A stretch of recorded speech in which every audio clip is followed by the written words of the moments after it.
Chapter 9 મૌન સત્સંગ 24 March 1981થી અચાનક ઓશોએ બોલવાનું બંધ કરી દીધું.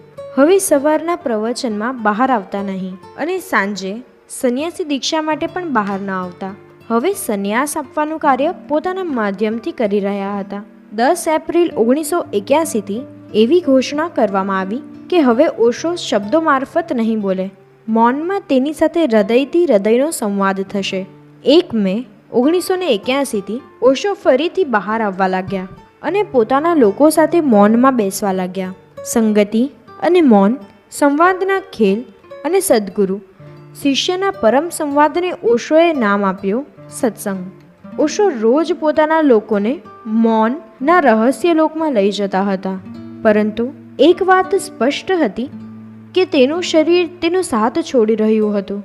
2 ડગલા ચાલવામાં પણ તેના શરીરને કષ્ટ પડતું હતું. એ એકદમ સાફ નજરે હતું.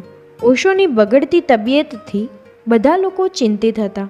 દુનિયાભરમાંથી ચિકિત્સા શાસ્ત્રના નિષ્ણાંતોને બોલવામાં આવ્યા હતા, પરંતુ તબિયતમાં સુધારો થતો ન હતો.